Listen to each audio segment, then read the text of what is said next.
also set up the next discussion that's going to sound somewhat like the one we just had, but talking about a different platform. I see Jennifer's on. Is Minu there yet? I think she's here. Yeah, I'm here. There she is. Hi, Minu. Hi. So a little different approach on this from, I would say, Salesforce being a relatively new entrant into higher education in the scheme of an industry that thinks in decades, if not longer. If you go to the UK, centuries. But Microsoft, nonetheless, has been a back office presence for a while. And I really mean that in the sense of back office. And it's been more recent where it's begun to emerge.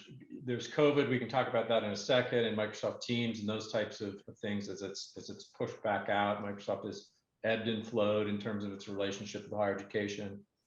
But I think, there's some interesting announcements, both specific and what was implied in your event last week in particular. So if you can, relatively briefly, Minu, start out with a quick overview of some of the innovations and the things that Microsoft is targeting for the higher ed or perhaps education marketing community. Yeah, absolutely. And just want to start out by thanking you for this opportunity, and Matt and Jennifer. And it was really interesting to hear some of the comments before. I think our event last week and really our approach to higher ed is about enabling, first of all, security and privacy, and ensuring that the data autonomy, even while reducing data silos, remains intact. And first of all, honoring that commitment that we made to privacy and security for student data and just overall customer data, that's the foundation of everything that we do, and we build off of that foundation. That we bring integration across data silos and systems of records. Again, a lot of this has been said earlier, but what is the student experience across the learning management system, the student record, the financial implications of a student's life cycle, their collaboration with their advisor, their faculty support. Once they move on to becoming an alumni, what's their engagement like? How do we support them in the process of engaging with the career services offices? So how do we make that experience more integrated, personalized, and meaningful to the student? It is the work that we're trying to do. And lastly, how do we make that experience and that opportunity to engage with our platform more flexible by having amazing partner ecosystem, which is why I'm joined by Jennifer and representing the amazing anthology team. That how do we really become the foundation off which our partners find success and our customers have flexibility in the types of scenarios that they choose to go after. And then in this vast partner ecosystem, they choose the best fit for them. So I think that's our approach. Obviously, I could say a lot more about going from being tactical system of record to actually being a system of engagement and using nudges and early detection. And I'm sitting in the city of Philadelphia as I speak, and in Philadelphia, in my home city, of those who are above 25 years of age or older, only 28% have a bachelor's degree. So as a person of color, as an immigrant, as someone who benefited from, great mentors, great educators in my own life, from which I went on to become an educator myself, to me, this idea of supporting the whole student is not just like a marketing thing on our site. It's our mission, and it's aligned to Microsoft's mission to empower every person and organization to achieve more. And that's what we're trying to do. And we're very excited about the opportunity. COVID has obviously impacted things, and we may talk about that in a little bit. But Jennifer, feel free to build on to what I said, but I'm just really excited to get to partner with folks like you every single day who I learn from, who we listen to, who we partner with on our strategic decisions about our strategy, because what we do impacts our partners, and we take that responsibility very seriously. Thanks, Minu. So yeah, let's cut over to Jen. You're like similar to Jeff. So I mean, I think there's some slight differences because Yeah. in an anthology builds a product-based solution using some of the same methods, using the tools, extensions, building, fresh IP.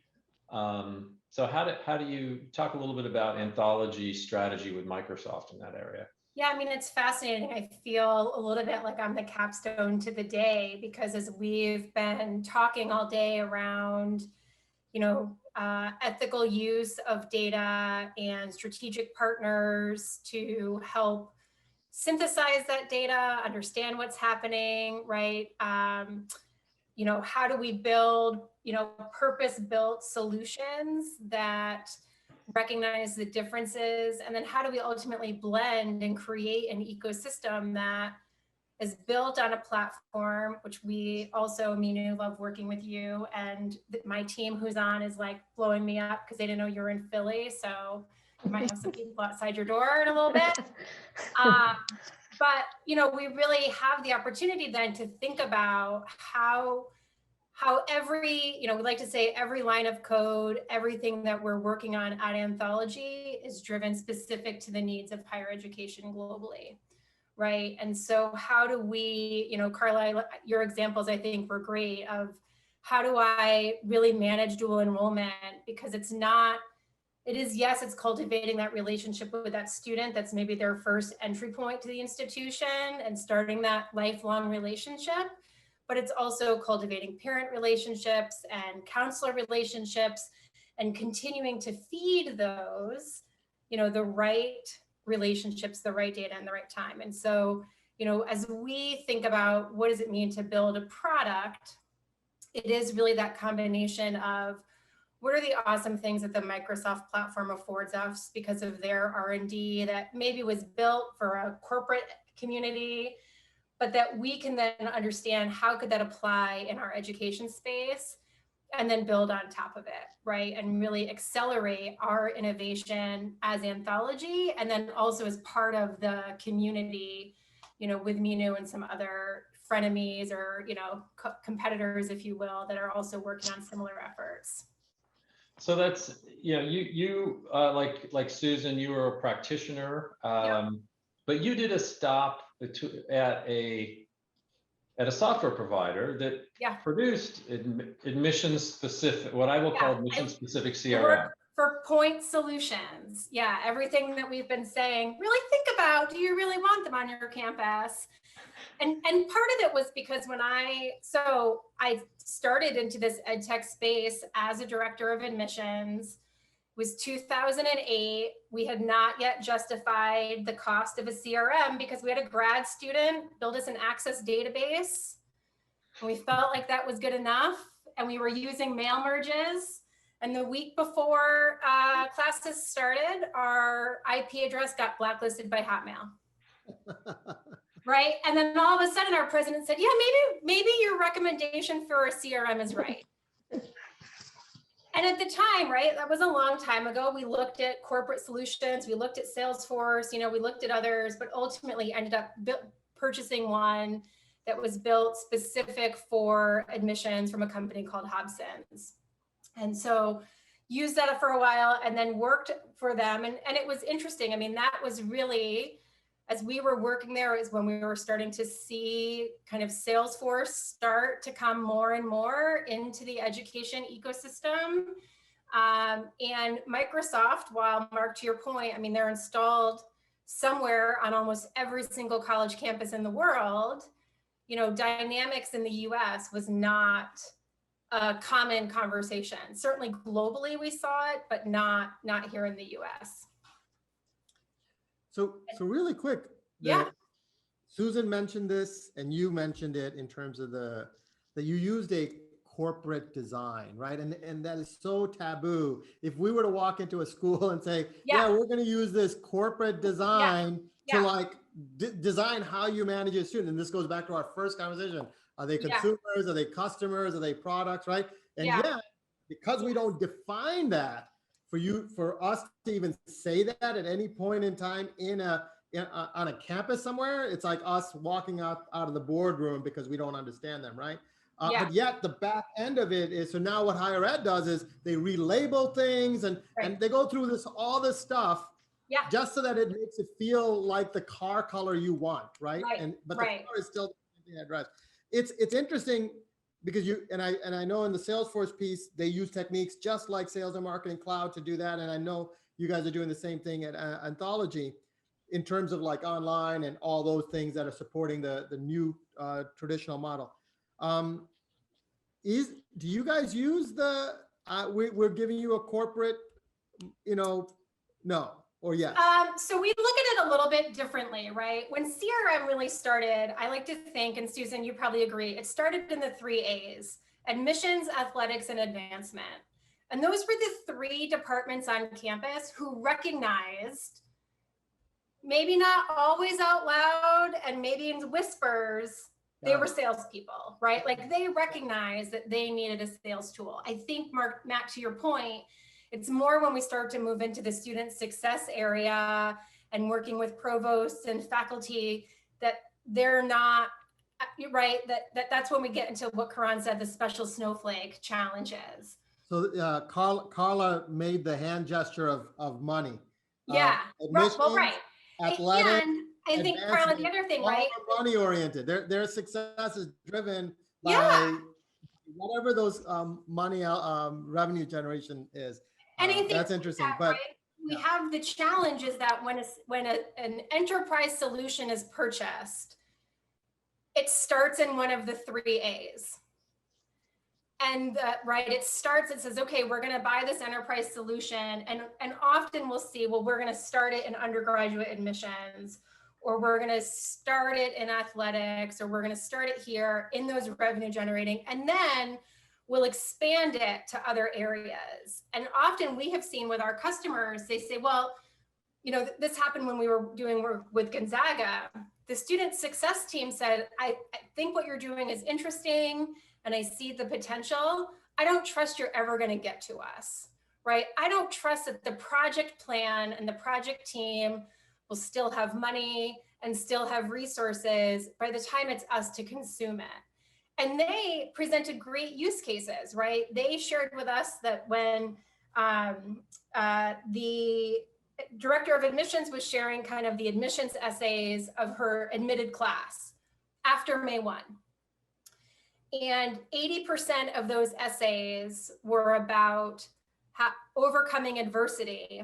And the adversity that those incoming ZAGs had to overcome was getting injured in their senior year playing a sport, thinking they might play D1 or D2, and now being hurt, right? If I'm the director of student affairs and I am thinking about co-curricular programming for my incoming freshmen, how valuable would that information have been to have earlier, right? To know that instead of, focusing on my D1 athletics, and instead of just focusing on my strong intramural program, to talk about recovery and rehab and training and strength conditioning, right? To help these kids who are driven and former athletes really start to come on campus, right? So even though, yes, Matt, we are built on top of a corporate solution, some of the work that Minu and I do together is very, very intentional around what it means to take the Power Platform and deploy it in education, right? The work that we've done around the accelerator, some of the, portal and reporting experiences that Minu has facilitated. To me, that is where we start to now move away from, well, wait a minute, this just looks like a tool I used to use when I was working in corporate America. I think another point that's important to make, and we've talked about decision makers and we've talked about boards, but I think we need to mention students, that the students expect this to be a relevant and meaningful experience. That if I talked about that, monumental moment in my young life where that injury occurred, when I'm on campus, I might actually need certain level of supports or certain communities or a certain type of advising in order for me to be successful. If my retail experience, if the entertainment industry is catering to me in this very personal way, relevant way, why isn't the thing that I'm investing a lot of money and my time in catering to me in the same way? And I don't think I'm making like a groundbreaking point, but I think it's important to understand where the bar is in terms of the student expectations. Yes, the tools may be used by the back end office folks or whatever, but the ultimate, consumer or stakeholder for me will always be the student. Yeah. And the bar is very high in terms of the complete campus experience. And I think that's one of the things that we're striving towards. Yeah, and I think, that's right? Because now if I've got Microsoft worried about data security and the worst D word in the education space, duplicate management, if you've ever worked in admissions, right? That is the bane of our existence. And I have, I see a lot of laughs. You're all with me, right?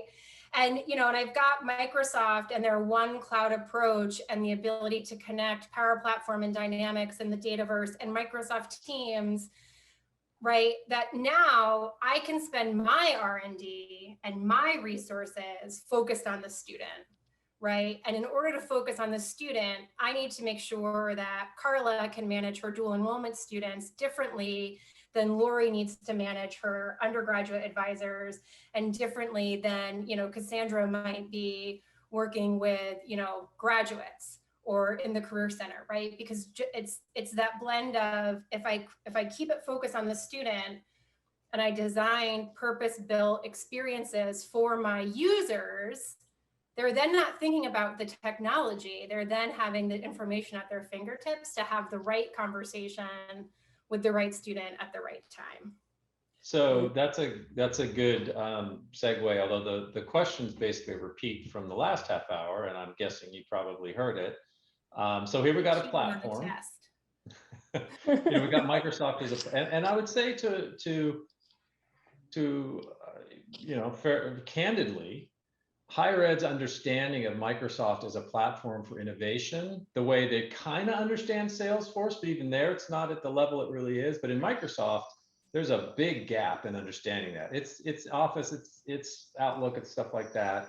So nonetheless, the ability to innovate on the platform as it is, and what you're doing to foster and hopefully grow the education ecosystem are a couple of things that I want to give you a little time to explain that, because I think there's a story, it's different in spots, but it's also quite compelling, as it is for Salesforce. Was that specific to Jennifer or me, Mark? I'll let you guys tag team it, but why don't you start? I'll let you go first this time. I talked a lot the last time. You're doing a lot of work in this area.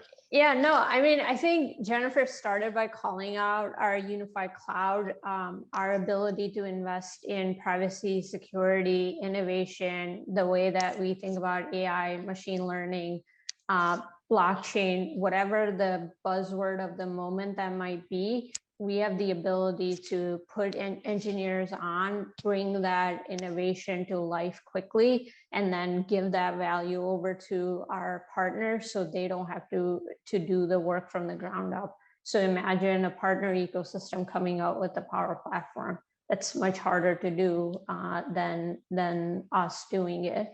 And so really and this is sort of a request to connect later if you want to better understand what we're trying to do in higher ed. And if you're a partner in this ecosystem and want to learn more about our point of view, please feel free to reach out.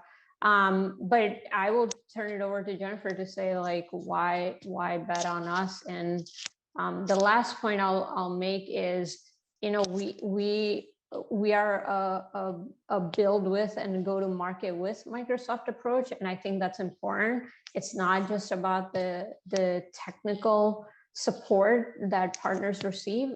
They need support in the market as well. And so we make very thoughtful and strategic decisions who we go deep with, but then we do support them all the way. So it's not just a technical conversation, because I think that's only one part of it. It's the whole relationship, and it has to be built on trust, and it has to be built on transparency. And partners have a stake in our roadmap and our evolving thinking around this. Yeah, I mean, I think there's certainly the technical aspect of it, right? When we talk about the build with and why did we choose Microsoft? In fact, I actually chose Microsoft at 2 places that I have worked. Thank you. Yeah, and thinking about, right, there's a lot of potential here, but how do we break down this, like, kind of corporate solution really work in education? The things that attracted us to Microsoft were, one, you know, the practical part of the ability to build on common programming languages, but also their no cliff approach, right? Where I am not, despite what my t-shirt says, I am not a technologist. I am a education practitioner at heart, but I had this idea that wouldn't it be cool if I had a campus tour guide app? And so over the course of a weekend, using the Power Platform, kind of created an app, didn't write any code, no ones or zeros, a lot of like point and click and dragging, and then had kind of a prototype to say to my engineering team, okay, this is what it should look like. Now go make it real, right? Like pressure test it to make sure it can work at colleges across the country. And the fact that we can take that platform and then give it to our customers, and that they can take it and extend it, and that they can do things like hackathons with their students to build new cool apps that they can really support their institution. Like, that's the awesomeness of the platform. And even with our colleagues on Salesforce, right? I am a big believer that the tide rises all ships. And the more that we're all talking about, you know, earlier Carrie was talking about like the common integration, right? Oh my God, if we can make that integration easier and plug and play, because we're all referring to a student the same way, and we all brand courses with the same prefixes and numbers, like how much time and money would we get back in our lives, right? And that's where I love the partnership with Microsoft, where, you know, not only do Minu and I do a ton of work together, but, you know, across the Microsoft ecosystem, when we're wanting to do something interesting with our customers, with their students, you know, they're there as our partners, and we're, you know, we do conferences together, but then we do real work, right? We do white papers and research, and are really, what I love is the kind of the continued commitment to helping people understand what Microsoft is really doing in education. Can I chime in here? There's 2 things that I just wanted to touch on. And I think it's always the elephant in the room. That word of trust and transparency on roadmap. Yeah. I mean, I can run a room on that, right? It's a hard thing to say, because what happens is people are selling, they're selling what they want people to buy. Like they know that's the buying trigger, so they'll go sell it, right? But it's actually burning, it's actually impacting them, right? So we got to get to a place where that trend, and I'm software agnostic. So, but my clients are where I intersect with all these product lines, right? And I've always told my clients, you know, I'm going to help you with the right decision when that product line we'd get to, right? And then that transparency of that roadmap is really important. If you don't have that, you're then going on a path that is unknown, right? And the reality of it is, and I say this to every vendor that calls me, I'm like, be honest with my client, because in the end, I'll work around the deficiencies you have. I'll work around it. Like, I don't need you, because I've always said. So that's one thing. The other thing is that if you just think about the sessions we ran the past couple hours, they're all partners working with partners, and in some cases, some partners don't like to work with each other, which is okay. But my thing is, that is not your responsibility. It is the client. You are actually supporting the client. So that partnership you have to work with whoever that partner, that school, that partnership has to come from that school. Says, hey, you know what? That product works better for me because my grad school student does this, like whatever the logic is. I think we're going to see a little bit of that moving forward. I know we're pushing it as, I don't want to ding anybody. I want to show the opportunity at this pace to say products are still being built. All of us, all of the products you guys are building, it still has to be baked a little bit in some cases, some places, and that's okay. That's why you have a roadmap, right? There's this partnership element that I think we have to play better in the sandbox with my clients, our clients. I'm kind of saying it because I'm in the middle of it at this stage. And I like the transparency of it because it allows us to design for whatever it is. Because I think each of you guys all have your own strategies, your own why. And you also have the schools that have their own purpose. Who are they serving?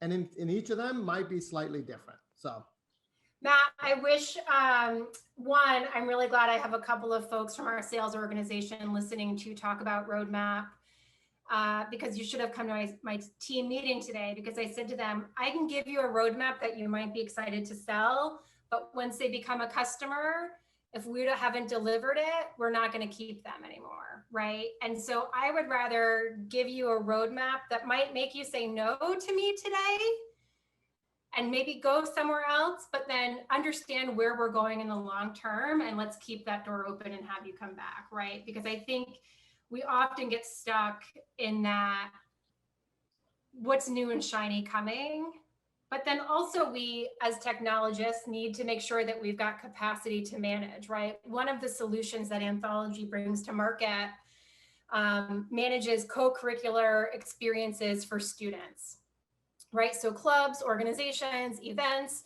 SGA elections, all of that. Well, their roadmap going into last February was very different than what they ended up needing to deliver, right? Because all of a sudden, their very, very traditional 4-year undergraduate customer base, just like we've talked about this morning, now need to support online, virtual, Zoom, Teams, club meetings and events, right? So all of a sudden they had to pivot. But the key, Matt, I think you're right, is that transparency and that openness on both sides is so critical, to provide inputs into a roadmap and then also clarity on where we're going. Yeah, spot on. Thanks, Jennifer. Thanks, Minu.